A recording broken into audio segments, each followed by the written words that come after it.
Academic, Maths, Nursery 4 Plus, page 27.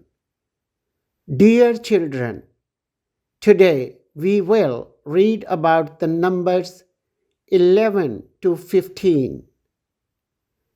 Read aloud the number.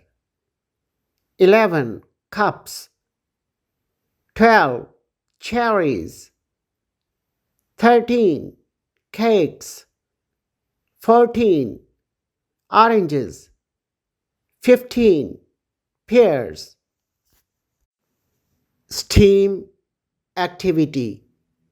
Draw tally marks on a chart with numbers 11 to 15.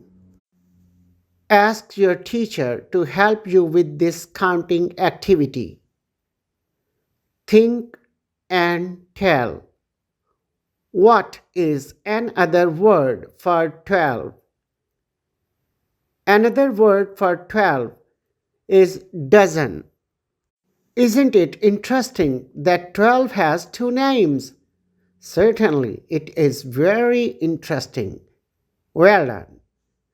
Dear teachers, make the children learn the numbers 11 to 15 along with tracing and writing activities.